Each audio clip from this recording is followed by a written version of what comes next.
man mi tamit ma ànd ak moom en dehors de Dakar couvrir ko. ba ngay sànni xeer Ziguinchor. waaw effectivement waaw demoon naa ma ngi koy nuyuwaale bu baax a baax moom le ministre Doudou Ka alors comme ni nga ko waxee waa xaw na yàgg nga gëj fi également aussi mais l'actualité gëjuma fi pourtant. non xaw on nga avait fi fait gëj waaw mais physiquement je veux dire quoi physiquement donc xaw na yàgg gisuñu la fi mais comme ni nga ko waxee actualité mu ngi continuer di tourner mais dans cette semaine là aussi on vient justement de voir un communiqué qui a été écrit par le président wala l'ancien président Macky Sall candidat poste secrétaire général bu ONU son retour au niveau de Dakar mais surtout sa rencontre avec l'actuel président de la République son excellence monsieur Bassirou Diomaye Diakhar Faye est-ce une surprise pour yow après tout ce qui s'est dit tout ce qui s'est passé ci début poste bi nga xam ne moom la wuutoon ak position bi ci Sénégal amoon. waaw man xam nga comme li ma koy waxee en politique. lu ma ci jàng depuis 2024. waaw dara du nekkati ci surprise ci man. pour man les positions peuvent évoluer les positions peuvent changer. selon les intérêts du moment. d'accord loolu laa ci jàngat. waay maintenant nag peut-être ce sont les sympathisants wala les partisans wala les parents souvent qui sont souvent étonnés de certaines positions. et de l'évolution des solutions. mais xam nga comme ni ma koy waxee toujours rek d'abord il faut que Sénégalais yi bàyyi xel ne. le président Macky Sall ne fait aucun objet de mandat d'arrêt wala d'objet de justice. mooy lan il faut que ñu génnee ci xelu Sénégalais yi ne le président Macky Sall bu buggee ñëw Sénégal il a le plein droit de venir au Sénégal. comme tout Sénégalais surtout en tant que liggéey na fi loo xamante ne tey bu ko neexee mu ñëw ci réew mi. loolu aussi il faut point boobu mu dégager wu ci boppu Sénégalais mooy ñi fi nekk tey. ñoo newoon président Macky Sall. moo rey ay xale. président Macky Sall moo def nangam. président Macky Sall moo def nangam ba ci dette cachée bi. donc ça veut dire aujourd'hui lu ñu mën a jàngat muy Sonko a lavé Macky Sall. mais à partir de vendredi Diomaye va réhabiliter Macky Sall. et c'est très important. ci loolu. léegi tamit lu ñu mën a xool aussi xam. gis ko muy le waxee de Diomaye Faye. ou bien du régime ou bien de tout un chacun. même Sonko aussi il a beaucoup de wax beaucoup de voix par rapport à la dette cachée par rapport à ses prises de position par rapport ak loolu mooy lan Sénégalais war nañu xam ne ñii lu ñu leen digoon ak lu ñu leen waxoon ak lu ñu leen gëmloo woon ndekete dara bu ñu ñëwee une fois au pouvoir dañuy changer dara du ci dëgg ça veut dire aujourd'hui man ñi ma yërëm mooy ñu ñàkk seen bakkan di jaalewaat seen famille ndax lan gëmoon ne à partir de 2024 dootul am compromis dootul am yenn yi dootul am nangam économique bi day gën a dëgër da nga mais tey boo xoolee 2024 ba tey Sénégal tey la gën a dellu ginnaaw. ñi ma gën a yërëm mooy famille tas yi. ñi ma gën a yërëm ñoo xam tey perte en matériel ñoo xam ne taal nañu seen matériel ñi ma gën a yërëm tey ñi nga xam ne tey licencié nañ leen dàq nañ leen seen bërëb liggéeykaay ndaxte lan dañoo gëmoon Macky Sall ndaxte lan dañoo àndoon ak Macky Sall ndaxte lan dañoo monté woon seen fële donc pendant tous ces 2 ans là ak ñooñu avant ces 2 ans là pour man aujourd'hui on a tendance di gis souvent des hommes qui se jouent du Sénégal et des Sénégalais et qui jël benn mbir def ko ci boppu Sénégalais yi ne diw mi baaxul diw mi ku bon la diw mi nangam la mais une fois à des positions changer gis-gis ci diw boobu parce que lan nu ñu ñëwee pouvoir baax na te je pense que nu mënti arriver pouvoir baax na je pense que ce sont d'abord des méthodes à bannir et méthodes yoo xamante ne tey war nañ ko loolu sur le plan. lan moo tax nga ne waxeet bu président Bassirou Diomaye Diakhar Faye ne tilimal Ousmane Sonko Bassirou Diomaye sang na ko. Ousmane Sonko ak le Pastef dañoo taxaw pendant depuis 2021 ba 2024. traité Macky Sall de tous les noms son régime ñun ñëpp ñu ne dëkk bi ñoo ko yàq dëkk bi ñoo nangam ñi dee ñi ñun ñoo leen rey nangam une fois bu ñu ñëwee au pouvoir nangam dinañu juger dinañ def nangam 2024 ñëw subitement on a vu une loi d'amnistie mooy kenn deful kenn waxul. une loi d'amnistie qui a été votée à l'Assemblée nationale. proposée par le président Macky Sall aussi. initié mais au moment Yewwi Askan Wi avait une possibilité de faire recours au niveau du conseil constitutionnel defuñu recours dañ cee maandu. non voté wuñ ko sax. voilà dañ cee maandu defuñu recours. donc ça veut dire qui dit rien consent. ça donc foofu laay wax. mooy loi amnistie bi ñëw na après ñoom bu ñu ñëwee pouvoir ba gagné ba toog ñu ne dañuy abroger loi d'amnistie parce que ñoom soxlawuñu Ousmane Sonko taxaw ne soxlawu ma doy mais gis nañu ne depuis 2 ans yi ba tey loi bi dañut te ñoom ñoo am majorité mécanique pour ne pas dire électronique wala pour comment on appelle ñoom ñoo ko am loi bi dañut majorité écrasante mécanique électronique wala écrasante j'ai vraiment c'est une manière de kii mais juste pour les dire que lu ñu bëgg a def ko waaw ba léegi ba tey France daal di xëddeen gisuñu lenn loo xamante ne ñoom def nañ ko pour jéem nañ ko pour ñu ne am na ay ñooñu Macky Sall ñoo sàcc xaalis réew mi ñu jël leen jàpp leen tëj leen ci kaso bi au bout de quelque temps gis nañ ne amaana benn amul kenn kuñ ci condamné ça c'est déjà de beneen ñu ne Macky Sall nangam ak nangam def na nangam def na nangam def na dette cachée def na nangam def na nangam ñu xëy subitement Bassirou Diomaye Faye ne Macky Sall moo nekk di ko galgal ci suuf di ko yàqal ci suuf di ko ruumandaat dem ba bañ ko jàppale au niveau des Nations Unies dem ba ab sénégalais fekk Macky Sall ci ab avion saa ko ministre affaires étrangères Sénégal jàppale sénégalais boobu xam nga ministre affaires étrangères Sénégal Yacine Fall jàppale sénégalais boobu te ministre affaires étrangères ministère de souveraineté ça veut dire Bassirou Diomaye Faye jàppale sénégalais boobu saaga woon Macky Sall ci biir avion bi wax lu nekk Macky Sall ñu xëy ñu ne Union africaine dañuy def réunion pour def motion boo xamante ne dañuy soutenir Macky Sall Bassirou Diomaye Faye ci boppam bañ ne du dem yónni Ousmane Sonko dëgg loolu fi lañ fekk ñu ne Union africaine yëpp soutenir nañu la candidature de Macky Sall Sénégal def na communiqué ne moom soutenir bokkul ci loolu waaw bon le président expliqué wu na ci parce que nee na jaarul ñëwul ci moom waaw non mais damay wax ne en fait jarul explication moom ci logique am laay wax ñu xëy le président Macky Sall nekk di dérouler nekk di def pendant plus de 2 ans ñu xëy rek ak dette cachée ak yu ñu ci munti ji ñu xëy gis Ousmane Sonko au niveau de France 24 mu ne dette cachée nu mu waxee dette cachée amut il n'avait pas tous les leviers beneen bi aussi ñi gis Ousmane Sonko depuis benn moment il s'attaque pas au président Macky Sall waaw ñi gis Ousmane Sonko keroog qui avait l'occasion à Mbacké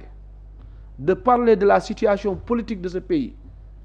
et du retour de Macky Sall te ñoom ñi jàpp ne ñoom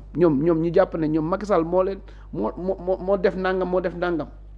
ñi gis ne Ousmane Sonko yàbbiwu ci ba tey étant homme politique connaissant Ousmane Sonko connaissant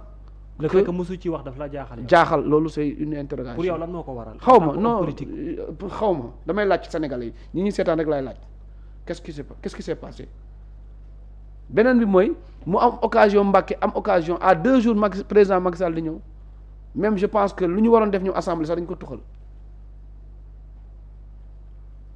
mooy seen réunion de bureau bi dañ ko tuxal comprendre dégguñu ci yàbbi tout est lié pour yow non damay laajte rek man xam nga man dama di nekk instant bi da ngay laajte waaw instant bi waaw mais xam nga da ngay laajte mais yow Ousmane Sonko homme politique buy def benn meeting politique lu mel noonu di am waxu ci politiquement lan la pour yow voilà beneen bi mooy dinaa ñëw ci loolu beneen bi mooy le président Bassirou Diomaye Faye lu mu waxoon yëpp ci Macky Sall wàccu woon yëpp ci Macky Sall xëy nar ko lekkaat vendredi après Ousmane Sonko ñu ñëwaat ci le président Macky Sall nar ko lekkaat vendredi léegi est-ce que jotul sénégalais yi taxaw def saytu. pour yow lan moo xew ci léegi non dama ne est-ce que jotul changer avis waaw loolu laa wax foofu laa bëgg a jëm. lu xew te fu mu changer avis dafa di tournant bu garaaw mooy pendant que. moom ak Ousmane Sonko jàpp nañu am nañu divergence politique. oui kii jaar nii kii jaar na le pendant que moom Diomaye di wut appareil politique pendant que moom Diomaye di wut wéeruwaay politique ci foofu la d'accord ci contexte boobu moo xew ba mu d'accord recevoir le président Macky Sall donc pour man tey il faut que sénégalais yeewu. def le calculer xoolaat sàgganewaat est-ce que naxuñ leen ci lu bëri. est-ce que lu ñu leen doon gëmloo moo am est-ce que ce sont des questions que yoo xam ne tey dañ koy teg ci table bi poser ko parce que tey quoi qu'on puisse dire le président Diomaye Faye a plus à gagner de recevoir le président Macky Sall que venant du président Macky Sall parce que sans ou avec le soutien du Sénégal le président Macky Sall réussir na nekk candidat donc bu ñu doon xaar le président Bassirou Diomaye Faye tey Macky Sall bu doon xaar Bassirou Diomaye tey candidature am du dugg ba koy nekk ba di wër ba di waajal mën a nekk secrétaire général loolu nii donc ku bañoon démb à quelques jours bu nangoo tey ça veut dire que ils l'ont pas fait pour l'intérêt suprême du Sénégal parce que fu mu ko waree def mooy intérêt suprême defu ko tey il a fait intérêt des calculs politiciens calcul politique kese la ko defee man sama gis-gis la loolu laa gëm loolu laa xam parce que gain politique bi mooy mu ngi jël ay maire APR mu ngi jël ay responsable APR ci parti am mu ngi peut-être bëgg na bu recevoir Macky Sall bu demee mu ne leen gis ngeen Macky Sall sax man ak moom waxtaan nañ parce que une visite diplomatique communicationnellement ils peuvent jouer avec le sentiment pour pouvoir faire transhumer beaucoup d'autres personnes donc c'est une stratégie politique donc la si basi jubluwu ci gëm na Macky Sall jubluwu ci am na diplomatie bu baax boo xamante ne mën na jàppale Macky Sall jubluwul ci bëgg na le président Macky Sall mais boppam dong la ci jublu mooy jamono joo xam ne il est faible politiquement il cherche un appareil politique et loolu mooy danger bi mooy Bassirou Diomaye Faye un président qui est né après les années 80 un président qui s'est battu qui a fait 11 mois de prison c'est la première fois il est le président le plus jeune du Sénégal il est le premier président qui a eu à faire 11 mois de prison il est le président boo xamante tey c'est un président fonctionnaire après Abdou Diouf moom moo ci nekk président fonctionnaire qui est sorti de l'ENA pour man waroon na xalaat jamono ji jafe-jafe askan bi waroon na xalaat jamono ji ñoo xamante ne tey dañuy xëy du ñu am lu ñu lekk courant baa ngi coupé guddeeg bëccëg tey ñu ngi jëm ci hivernage j'ai vu le ministre de l'agriculture di def benn tournée est-ce que entrant yi yegg na est-ce que au-delà de entrant yi xam naa dina yegg xam naa ni mais est-ce que ñu préparer déjà commercialisation arachide bi parce que gis nañ lu xewoon daw anticiper les pluies sont là pendant ce temps il y a tous ces problèmes les chantiers qui sont à l'arrêt la conjoncture tous ces problèmes là et que moom le 8 day dem teg parti am ci digg nawet te le 8 boobu kenn xamul tamit sénégalais yi boobu ci nawet la ñuy nekk donc pour man lépp de ce régime en politicienne mais lan la ci président Macky Sall wala tiré wala son parti politique parce que enjeu politique yi aussi dafay nekk ci dessus bi même bu dee objectif bi c'est dans le cadre diplomatique est-ce que APR am na benn souci bu mu ci war a mën a am le fait que désormais le Sénégal accepte peut-être d'ouvrir les portes au président Macky Sall pour poste bi muy wuti ji. xam nga d'abord il faut savoir que la diplomatie sénégalaise ne représente rien. non dañuy waxtaan du sérieux. waaw président Bassirou Diomaye Faye ñu mu fi jot a jàppale yépp ci diplomatie am. waaw déet nag gañewul bul dugg foofu. mais foofu laay dugg président Diomaye ñu mu jot a jàppale ku ci mujj sama frère Amadou jot na ko jàppale. oui gañewut donc pour man aujourd'hui le président de la Diomaye Faye il représente diplomatiquement le Sénégal ne représente rien égal rien plus rien du tout donc pour man aujourd'hui bu ko Macky Sall nangoo ñëw gis ko c'est peut-être par élégance républicaine parce que peut-être mi nga xam Macky Sall mi ma xam élégance républicaine mais aussi pour que won adduna bi won askan bi ñi ne woon maa rey gune yi ñi ne woon maa sàcc xaalis bi ñi ne woon maa def nangam maa yàq Sénégal maa yàq nangam ONU mënumaa jiite ONU gis ngeen maa ngi nii ak ñoom donc ça veut dire que après ça dinañ xam ne au niveau international kenn dootu leen jàppee au sérieux sénégalais dinañ tëj ak adduna bi yëpp dinañ tëj la page que ñun ñoo yàq réew mi ñun ñoo rey xale yi ñun ñoo def lépp lu bon ci réew mi donc les gens vont savoir que il y avait une campagne de diabolisation à l'encontre de Macky Sall et de son régime à l'encontre du président et de tous ces gens qui ont eu à accompagner le président Macky Sall. da nga bëgg a wax ne acte bi dafay décrédibiliser l'actuel gouvernement. L'actuel gouvernement parce que ça veut dire que ils ont fait du waxet du rétropédalage ça veut dire que aujourd'hui les Sénégalais war nañu xam ne ñii ndekete lu ñu doon wax ci ñun ñëpp ci ñoom la nekk ñii lu ñu doon wax ci ñun ñëpp dañoo bëggoon ñëw ci nguur gi ñii lu ñu doon wax ci ñun ñëpp ndekete pour rek jot avantage pour jot ay privilèges sénégalais jox nañ leen réew mi jox leen assemblée nationale pendant 2 ans et quelques ñoom ñaar kenn talul kenn waxul samay problème ru sénégalais yi mais ku ci nekk sama problème bopp la def na ma nangam pour man aujourd'hui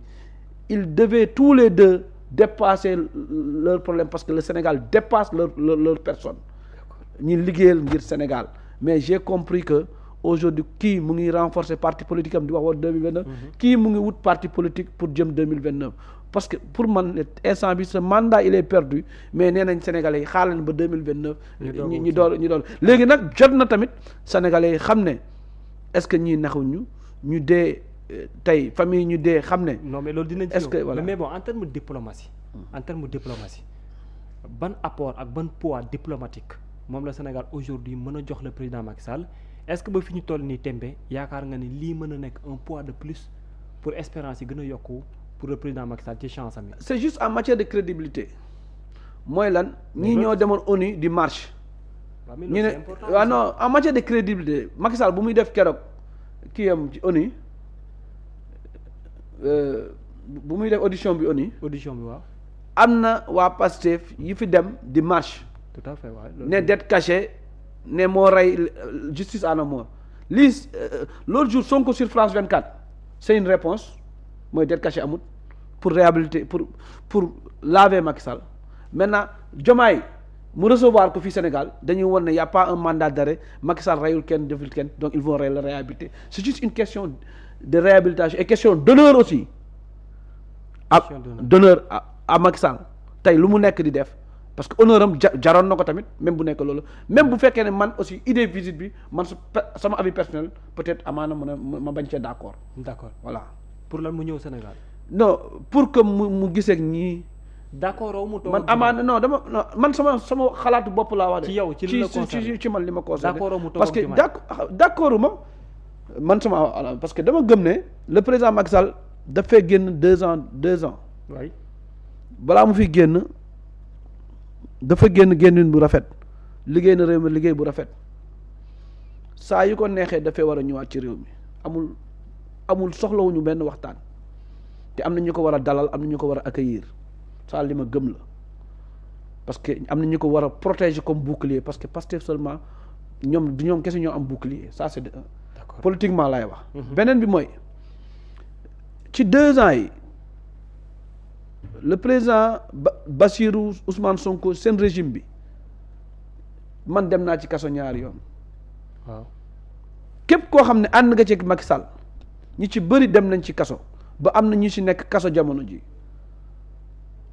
c'est le régime qui les a mis en prison am na ñoo xam ne bu ñu leen génnee kaso prison Rebeuss dañ leen yóbbu kaso seen biir kër waaw te lan moo leen ko waral mooy parce que lan dañoo àndoon ak Macky Sall am na ay chef d'entreprise tey yoo xam ne tey ñu ngi ci kaso bi dañoo jàpp ne dañoo njort ne dañoo ànd ak Macky Sall rien que pour ça am na ay sénégalais yoo xam ne tey amoon CDI ñi xëy dàq leen seen bérébu liggéeykaay parce que dañoo jàpp ne nitu Macky Sall moo leen fa jël am ay sénégalais yoo xam ne dañoo gis seen statut Macky Sall ñu dàq leen seen bérébu liggéeykaay donc ça veut dire ils ont fait dañoo def benn purge boo xamante ne di anti Macky Sall ñii yóbbu leen prison ñii yóbbu leen seen kër ñii tey ils sont retrouvés dans la rue ñii tey seen famille tas na ñii aussi tamit ñi mënta muñ dañoo préférer exilé wu dem bitim réew waaw ñu demoon sax jotu ñu voilà non dama ne ñi exilé wu ñooñu ba taxaw xeex bañ tey ñu noot leen ñooñu am ñu am fit taxaw xeex ñu bañ ñu noot leen Macky Sall ne dama nekk candidat ñoom ñi ne seen yoon nekku ci Sénégalais yëpp animé de fibre patriotique dëgg bi laay wax de parce que lan c'est un Sénégalais qui veut am ñu ko jàppale ñëpp xëy jàppale ko lu may ndeysaan Bougar Diouf ndeysaan jàppale président Macky Sall moo tax ñu dàq ko def affiche am ñu dàq ko ci Diomaye président ñooñu ñëpp ne force ñoom Syrie ñoo xam ne ñoom ñëpp toutes les forces vives société civile bi jóge fi jël avion dem ba New York toog ak moom ji déglu ko ñi waxtaan ak moom mu convaincre leen ça veut dire que ñii bañ ko jàppale est-ce que tu comprends un peu ñëpp di rey seen bopp ñi mere woon Macky Sall ñi ko merewul ñi àndoon ak moom ñi ko ànd ñëpp ne l'essentiel c'est que ñun suñu patron bu bëggee dañuy dem jàppale ko ñi mu mun a ñii communication la ñu mun a ñii nekk ci zaahir la ñu mun a ñii ci diplomatie la ñu mun a ñii ci lu nekk la ñu mun a ñëpp di ko jàppale ñii bañ pour man ñii amul woon lenn à part li ma wax noonu. lu ñu mën a peser ci sa candidature. waroon na continuer dem yoonam continuer candidature am. mais si jamais nag li xewoon buntu ONU xew fi nag. ah. li xewoon buntu ONU tamit déjà. jour boobu gis naa Seydou Gassama nee na mu ne ñi martyrs yi ak ñi. avant c'est-à-dire ñi jàpp ne victime lañ ci moom nañ génn manifester. xam nga li ma wax toujours bu ñu manifester y aura contre manifestation parce que ñi bëgg Macky Sall keroog gis nañ leen ONU ñu taxaw défendre ko yendu fa saaga Tunkara jàmmal ma mbéj ko mu daw waxit daw donc ces gens-là seront là encore pour le protéger donc Macky Sall ne manque pas de soutien ni de protection pendant ce temps Burundi jël candidature am dem yóbbu ko Union africaine déposé ko ñooñu noonu defoon ko démb ak tey ñi ngi fii ba tey kon tey ñi bañoon tey bu ñu nangoo ça veut dire que am na yeneen calcul bu léegi nag malheureusement mooy comme lu may wax toujours Sénégal taxul ce régime là jóg. d'accord mooy toujours ils sont dans les calculs politiciens. nan laay amee nit nan laay victimiser wu nan laay et c'est ça aujourd'hui loolu lañ gëm loolu dañ doon xeex te man Omar Sow. waay li may wax toujours rek mooy jàpp naa ne dañoo impunité dafa war a jeex ci surtout nous les hommes politiques. mooy ku def dañ la war a traduire en justice ku deful pour des raisons politiques waruñu la jàpp ku def aussi tamit pour des calculs politiques pour des deals. dafa war a jeex tey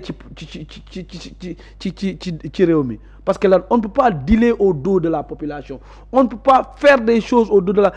di ne population bi yéen laay liggéeyal wala nangam fekk ne gëmuñu loolu man c'est ça juste mon problème aujourd'hui que j'ai avec ce régime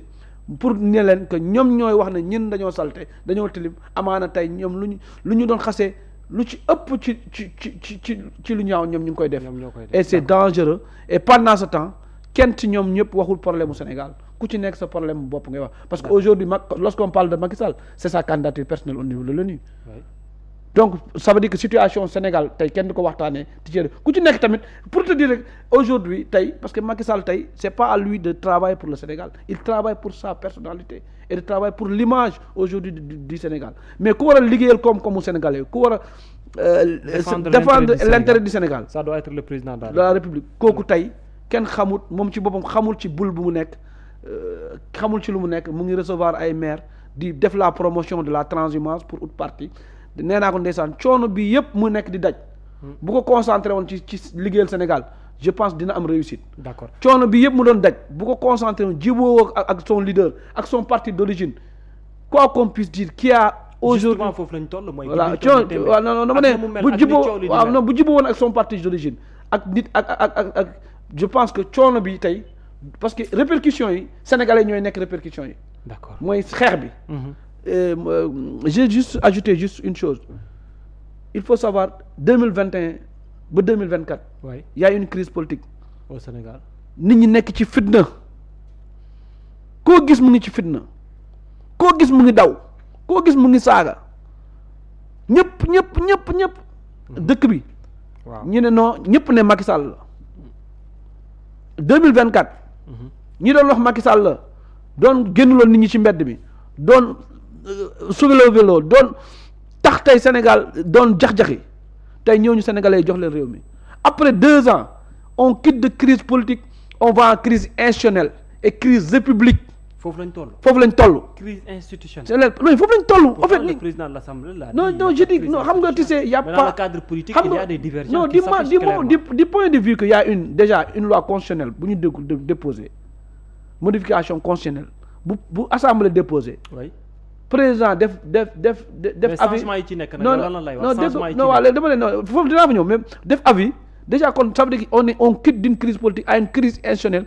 à une crise économique dolliwaat ci encore revenir à une crise politique donc ça veut dire avant benn lañ doon jooy muy crise politique mais léegi ñett la ñuy jooy mooy crise institutionnelle crise république crise économique et crise politique donc imaginez-vous ñeent ñii la ñu Pastef yóbbu ce régime là et pendant temps c'est les léegi nag mën naa ñëw ci.